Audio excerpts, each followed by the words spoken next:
Hi, thank you so much for inviting me here to this wonderful Amplify Festival. I've been to many innovation conferences, and I think this is really one of the most unique and innovative. We're going to start with a video. It's called Coke versus Coke Zero. And when I picked it, I had no idea how relevant it is to your company. Last night, I had the opportunity to sit next to your CEO at dinner. I think he downed maybe 5 Coke Zeros, so I think it's perhaps the house drink. So let's watch the video together. Would you agree that these two products taste similar? Yes. Very similar? Yes. Yeah. So then do you think that we, as the Coke brand, would have a case against the Coke Zero brand? Because they've infringed upon our taste?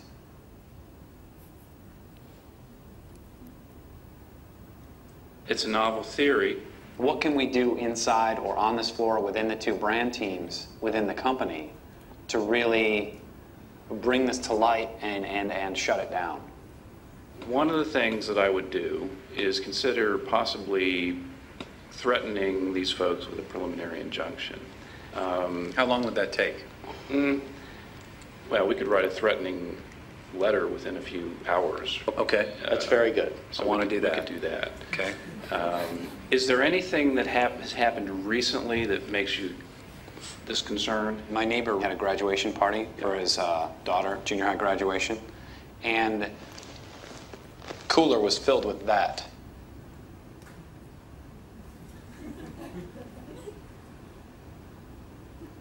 There is the possibility that consumers will start drinking that, thinking they're drinking that. That's exactly our point of bringing you in today. I'm glad you understand what our case is. Let me ask you, what would your proposed end game be? What would your That they were crushed and Ron, their director, was in the fetal position crying under the copier. Crying. Da, da, da, da, da. So that's very funny, right? And it's an advertising campaign, so it's not real. But part of why it's so funny is because we can't imagine that a company would take legal action against its own self, particularly for something as positive as the launch of a new product or a new innovation. But yet it's also kind of sad, right? It's kind of like Dilbert, where you look into it and you see a little hint of reality. Because when you're trying to execute something like innovation or do something new inside a multi-business company that's established, it can sometimes feel like this is what's going on. Like your colleagues are actively trying to thwart your efforts and to kill what you're doing. It's usually not because of your idea. The idea isn't that you need to change your idea. It's about the execution. It's about asking them to do something different than what they normally do, maybe taking a different view of risk, asking them to do something in addition to their day job. So it's about the execution. So over the course of this week and already over the last couple of days, you've had some wonderful speakers talking about trends and how to trend spot and how to get great ideas from your customers and how to talk to them, and about all the different things that are going on with technology and how it might impact your business. And those are really important because the ideas are critical, but they're not enough. In addition to thinking different, you actually have to do different as well. So during the course of my conversation with you, I'm going to get pretty tactical. So I hope it doesn't get too boring, but it's going to get tactical. We're going to put our feet on the ground. And I'm going to share with you some lessons that I learned executing innovation within a financial services company very similar to AMP. A little bit more dose of property and casualty insurance, but life insurance and wealth management, as well as the property and casualty insurance. But in addition to the things that I learned from my own experience, this also captures what I learned from talking with my peers at other companies, trying to do very similar things. So what this attempts to be is kind of the emergent common context for doing this within a big company and some of the best practices for doing it. Take a little bit of water, I'm sorry.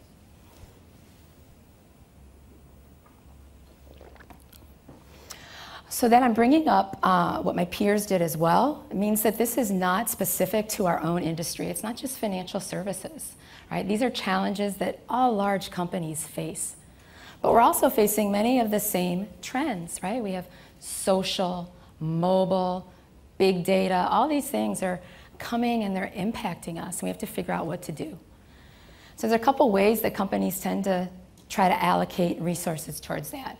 One of them is maybe something that you might have participated in, something like Vision 2010 or the New Channels Initiative, where high-level sponsorship and take some of the top talent and send them away somewhere, maybe for a couple months, and have them work really, really hard and come up with some great ideas. Another way is to say, okay, well, maybe this is a new product, so we'll give this to the product development people and have them come up with it. In both cases, you end up with kind of the same distribution. Maybe one or two ideas move forward. The bulk of them just die. And then the really unlucky ones become something that I call the zombie projects that just kind of live forever, but they never really move forward and no one will kill them. Maybe you've seen some of those. So what's going on here, right? Companies have these amazing aspirations and they want to be innovative. But at the same time, they struggle with how to bring these ideas to life. In my mind, one of the main things they struggle with is a difficulty with uncertainty. So this isn't the uncertainty that comes from kind of these broader trends, right? We think about when the iPad first came out, we had no idea what people were going to do with iPads. And I can tell you, when I got my first iPhone, I had no idea that a few years later I would rather give you, my whole right arm than give you my iPhone, right? We really don't know what's going to happen. But that's not the uncertainty that I'm talking about. I'm talking about the uncertainty of what happens when we're trying to do it inside our company. What happens when we're trying to get something off the ground, but we don't know how much it's going to cost? We don't know what the business model is. We don't know what the benefit's going to be. How do you allocate resources if you don't know any of this? So this is the type of uncertainty where something's emergent and you actually have to start working on it before you get a chance to reduce any of the uncertainty and to get to certainty. So let's talk about 3 of the factors that I think drive this difficulty with uncertainty. And then later on, we'll talk about how you architect around them. So it's important to understand what they are to figure out how you counter them later. So the first one is about how all the management systems in the company and the leadership skills and the reasons that you promote people and what you reward them for is about managing the core business, which is usually about forcing certainty as soon as possible. Good example of this comes right from how public companies talk to the capital markets and how they talk to the street, right? Up front, we're going to tell you, all right, this year, this quarter, here's our guidance. And then inside, you do everything you can to meet that guidance, because a deviation, even a little more than better, right, but certainly worse, is viewed as terrible because there was a plan. And you didn't get the plan right, and you didn't meet the plan. And executing in the core business is all about putting in a plan, executing to the plan. If you learn something new, too bad, because this is the plan and we are not changing it. So that's one of the big challenges, is all the management systems, all the leadership skills are about having certainty and about making decisions under certainty. The second factor is that the future is often considered to be a luxury. So, okay, we'll get to that. So if all the fires are put out in the core business, and if we're looking like we're going to be profitable, and if Susie over here has extra time, and there's some money left in the budget that I don't want to spend somewhere else, then we'll spend some time thinking about the future. But in the meantime, we got to deal with today. So when you try to take these innovative new ideas and you try to give the future to the people who are executing today, the reality is that if you don't set it up right, what's going to happen is when it comes time to make a choice between today and tomorrow, when it's the same resources, today inevitably wins. And it's understandable. The third factor is around a fear of action. Michael touched on this a little bit. In an established company, the status quo is the easy part. Doing anything feels like it bears a lot of risk. Risk to the brand, maybe risk that will upset our existing channels. And it's very interesting because it's completely opposite of what happens in the startup world. In the startup world, I think we can all probably think about how you've got to move and you got to go and you've got to be doing, because every day that you bite your nails is another day where you're just burning cash and someone else is going to take your lunch and the world's going to change. But the reality is that that's true in our companies as well. So in light of these factors, what do you do? How do you keep your company from being the place where good ideas go to die? My argument is that you create a parallel universe for executing innovation under uncertainty. And it's really a separate world for executing innovation under uncertainty. I'm going to get really tactical. So this isn't a project, this isn't an initiative, this is a department that exists year over year over year, and it has its own people and its own budget. Those resources are protected, and it has its own processes. And when the rest of the company interacts with this group, they know that things are going to be different. They know that the group's not going to go away, so they can't ignore them. And they also know that they have permission to do things different. And when they engage with this group, they have that permission. It's very, very important. So it's a separate world where everyone gets we're executing innovation under uncertainty. So let's talk about 5 of the main parameters for how you set up this group. The reality is I probably could have picked 20, and so there's a lot that I'm going to miss, but I tried to pick the 5 that at kind of the most meta level are the most universal. They're going to apply to most industries and most companies. And I have to be honest, these aren't all things that I got right with my group, with my incubator and the venture capital team. These are lessons that I learned, and I can now go back and say this is what you should do. Some of them I put in place too late. Some of them I never put in place and should have. Others of them we got right up front and had no idea how right we got them. So let's start and let's talk with goals. So you need to understand what your goals are. And it's so funny, whenever I talk with someone who's just starting an innovation group, they inevitably are spending a huge amount of time with executive team about what our definition of innovation is, because they're trying to decide what types of innovation they're going to do and what types they aren't, and they're dealing with all the semantics, and that's very important.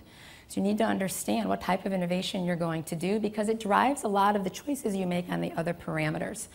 Right? Are you going to do innovation that's more breakthrough? Are you going to do adjacencies? Are you going to do incremental innovation of the kind that you kind of need to do every day in your business? So you have to make a choice about how you're going to do that. But it tends to be the case that the choice is really a portfolio. And it's about choosing the right mix of those for your company as opposed to one over the other. And I'm going to talk, about a very self-serving decision in there.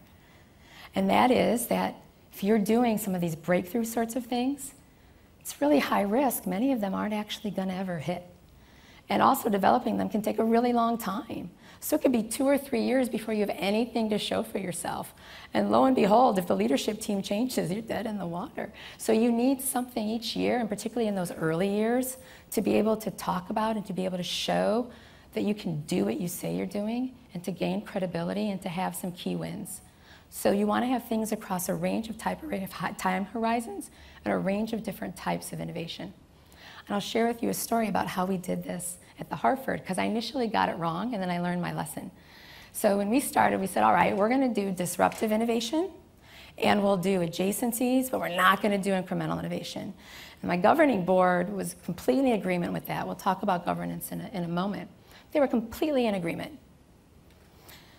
But then something came up, and it was about mobile. So at this time, yeah, we had BlackBerries, but the iPad either hadn't even come out yet or was about to come out, but we didn't have anything that was mobile that was engaging with our customers or our channel partners. And as we were looking at some of the big things we wanted to do and the breakthrough innovations and some of the adjacencies, many of them had mobile elements to it, but there was nothing going on yet in the company that was mobile. So we agreed that my group would launch the company's first mobile app. It wasn't even very innovative. Maybe innovative for our company because we didn't have it yet. But in terms of the marketplace, it was relatively me too. And it couldn't even be that complicated, because if we were going to have to do anything that integrated with our legacy systems, it would have taken 3 years. And we had like 4 or 5 months to get this done. And so I said, all right, we'll get an app out. It would be something that our customers will use. And at the same time that we do this, we're also going to educate the company. We're going to put together white papers. We're going to have workshops with the vendor that we're working with to get this out the door, to talk about, okay, if you're making decisions in IT or in business, how should you incorporate mobile? What are some of the issues to think about? For the enterprise, what are some of the issues you need to think about around security and mobile? So it was really awesome because some of those people were on our team as well. And so we're doing something in an applied way at the same time as we were learning about it. And it was very exciting. And so we launched that first app in a few months. And a few years later, it's a whole different ball game, right? Over on the wealth management business, you know, we were giving away iPads to the field. We were doing all sorts of content to take out and to use with our advisors. There was now a digital commerce group, and the person who led the mobile project for my team was now head of mobile for the company. We had bring your own devices. We had apples everywhere. It was a very different ballgame. And I think it was really important that we did this piece of work because it laid the foundation for the future. But from a self-interest standpoint, it gave us a huge win in an early year when we were working on other things that were bigger and harder and higher risk. And we got to talk about it and celebrate it with the company. And the rest of the company was so proud that they got to do it and they got to be part of it and help name it. It was really, really important. So we came up with an idea in our portfolio for the Kickstarter. It was different from the Kickstarter around crowdfunding because it hadn't really even started yet. This was a Kickstarter, and within our portfolio, it became one element of the portfolio where every year we would want to do 1 or 2 projects that were Kickstarters that would help get something going within the company that wouldn't have gotten going otherwise, but would serve as foundation, but also would give our group a little win and something to talk about, show that we knew what we were doing. So a good example of working your portfolio. Second is governance. So this is how do we make decisions when things are so uncertain? And who makes those decisions? Part of who makes those decisions is going to be dependent upon what portfolio you pick. So the more breakthrough they are, kind of the less you need the existing businesses and the more you need like the CEO and the CFO and maybe the president making decisions. If you're doing adjacencies, some incremental, you're going to need some of the heads of the businesses, heads of functions to be involved in your governance. And this governing body is the place where you take that budget that you have, that you set up in your separate department, that you don't know how you're going to spend because your stuff comes up and it's very different and it's uncertain. So when you do your op plan, you don't know how you're going to spend it in that year. It's just a placeholder budget. But your governing body works with you during the year to decide what you're going to spend it on. And they make 2 types of decisions. One is portfolio decisions. So you work with them to set up the portfolio, and then over the course of the year, as you're making decisions, you're thinking about how you're doing within your portfolio. Have you approved starting things that are breakthrough? Are you only doing incremental? Have you done some adjacencies? What's the time horizon? So you work with them around that. The second type of decision that you make with your governing body are the go, no-go decisions. What are we going to start? And as we move forward, phase to phase, are we going to move it forward or are we going to kill it? Should this advance or should it not? And there's a third type of thing that you can do with this governing body that's very critical, very similar to what CEOs do with their board of directors. And that is work on certain issues that come up that need to be discussed, and you kind of need an informal way to discuss it. And it's nice if you have something applied that's going on so you kind of start knowing the things that you don't know. An example that we had, that I worked closely on with our Innovation Investment Council, was we launched the first vehicle telematics offering for the Hartford. And that had a whole bunch of issues because we were collecting data in huge volumes about how people drove. And we were working with a third party who had the device, and we had to figure out who owns this data. Does the customer own it? Does the partner own it? Do we own it? Someone even thought maybe our agents owned it. And so we had this applied situation where we were launching something. I was able to sit down with the senior executives of the property and casualty business and talk about this data issue. Who owns the data? How do we structure these types of agreements? And we were able to do it in a very applied way. And once we went through that over a couple meetings, when it came up again in other areas for other products, either in our group or others, they had now developed a framework for how to do it. So it was wonderful to be able to go through that with them. Third thing is strategic themes. This is also part of your portfolio. And this is figuring out what do we want to do in terms of our focus and our trends. And it's not just buckets, right? I've seen companies where it's like, well, we do consumer, and we do commercial, and we do enterprise IT, and that's the things that we do. Well, did you learn anything from that? Probably not. Well, okay, another version is, well, we do social, we do mobile, we do big data. Okay, that's relevant, but everybody's facing that, every industry. So if you can set up themes that have meaning to your company, it's wonderful for being able to talk internally and externally around what you're trying to do. But you don't want them to be too prescriptive. You want them to leave room to develop and be emergent in their own right. We had a few themes that we worked on that I'll share with you. One of them was about the future of advice. So social and mobile, completely changing advice and what people want from an advisor. Tons of startups working on doing amazing things that don't even use advisors. And so one of our themes was the future of advice that we used to figure out what to invest in externally and what type of incubation projects to do. We also had health and wealth, about as you get older in the United States, more and more your wealth is going to be used for your health. We also had a big auto insurance book. So one of our themes was around the future of the car and the connected car, all the different technologies that are going on. And so they weren't very prescriptive, but it said, here's the places where we think some of these things that are going on externally intersect with our business. And we can talk about it very strategically. Fourth is the role of the business units and the functions. So we've said you're a separate group, but you can't be a skunkworks. If you're doing something totally breakthrough, well, maybe you can just kick it out and spin it out and let it develop outside the company and maybe bring it back in later.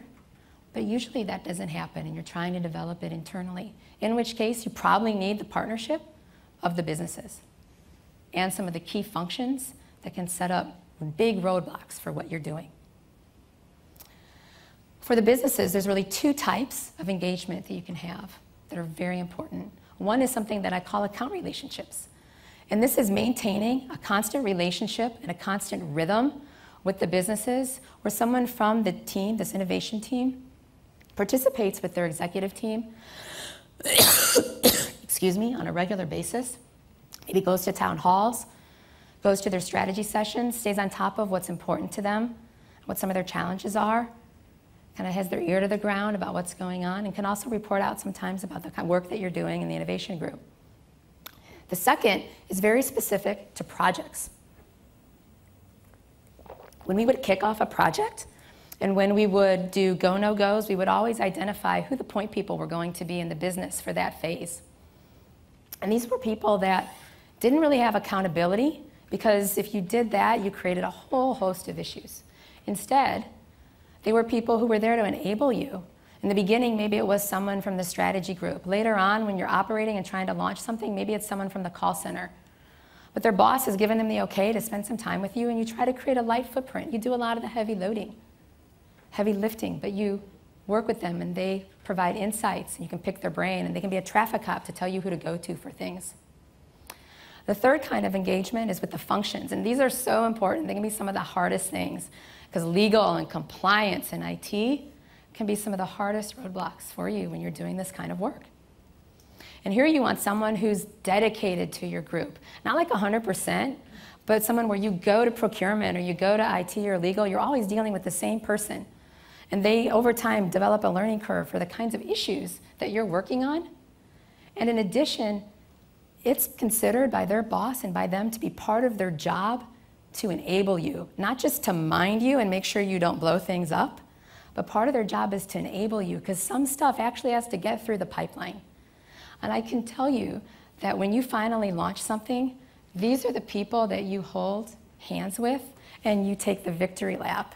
Because boy, was it hard figuring out how to do some of these things, particularly legal and compliance. And without them, you couldn't have gotten anywhere. And it was super hard. Finally, are the processes. So these processes are going to be really different in different companies, but this is basically how you actually move and act on something and do instead of plan when you don't know what it is. How you actually iterate, how you learn, how you don't feel like you're a failure when you have to change plans midstream, how you iterate. It's processes around that. And one of the most important is how you kick something off. Do you guys have CBAs, right? Cost-benefit analysis? Yes, okay. Usually a CBA is how you get something going in a big company. So you know the cost, or you're kind of swagging the cost, and you're swagging the benefits, and you're calculating the ROI. And decision makers have got a whole bunch of CBAs, and then they decide based on the ROI, we'll do this and not that. Well, in the face of not knowing the cost, the business model, or the real opportunity, you're always going to lose. So you need to develop an on-ramp. Different companies and innovation groups do it differently. What we had was something that was our first stage. So when the Innovation Investment Council approved the beginning, it was 100 days, $100,000. That was it, maximum. At the end of that, they knew they were going to get one or more video concepts about what this could be, some idea of the scale, and a really clear articulation of just the next thing we want to do and the next thing we want to learn and how much it's going to cost. Do you want to do it or do you not? We weren't forecasting out everything going forward or even what we were going to need to do or what it was going to grow up to be. Just the next stage with some idea of what it could possibly be. And that was the on-ramp. So I'll give you a very quick example of how this worked for us. So we were putting this in place at the time that we were going through operating plan. And we were taking some of the things going on in an IT innovation lab and rolling it into my group, but my group wasn't ready. And so they had something they were working on that was going to reduce claims for in an area of workers injury. They had to develop a new technology, et cetera. And so in this case, what they had to do was like, well, we think maybe it's going to be $1 million this year because we're developing the technology ourselves. And you, head of the commercial business, we'd like for you to put part of your budget for this. You're going to fund this $1 million. You good with that? Guess what? He thought it was a great idea, but no, he was not good with that. It wasn't going to work. Great thing was we had our group in place before Op Plan ended, and we were able to put it into our process. And we said, you know what? This first step, it's just going to be $200,000. This is what you're going to get for $200,000, and it's going to be our budget and our resources. Now, commercial head of business and the rest of the Innovation Investment Council, does that sound good? Yes, it does. And it turned out that we only spent $400,000 that year and got way further than that $1 million was even going to get them. And that was because we were able to do it in a capital efficient way to get working, to figure out what we didn't know, and to figure out that that whole idea that was $1 million we didn't need to do. We got to do something different. It's an example of how that worked very, very well. And it worked because we set up a separate world where we could do different. Because thinking different is not enough. You've got to do different. So I encourage you and challenge you as you leave Amplify Festival after the end of this week, and you've been to Bright Sparks and the Expo and the Daily Ideas, and you've listened to all the presentations, and you're so excited, and you want to go do those ideas, to think about not just how great those ideas are, but to be deliberate in thinking about how you're going to do them differently. Thank you.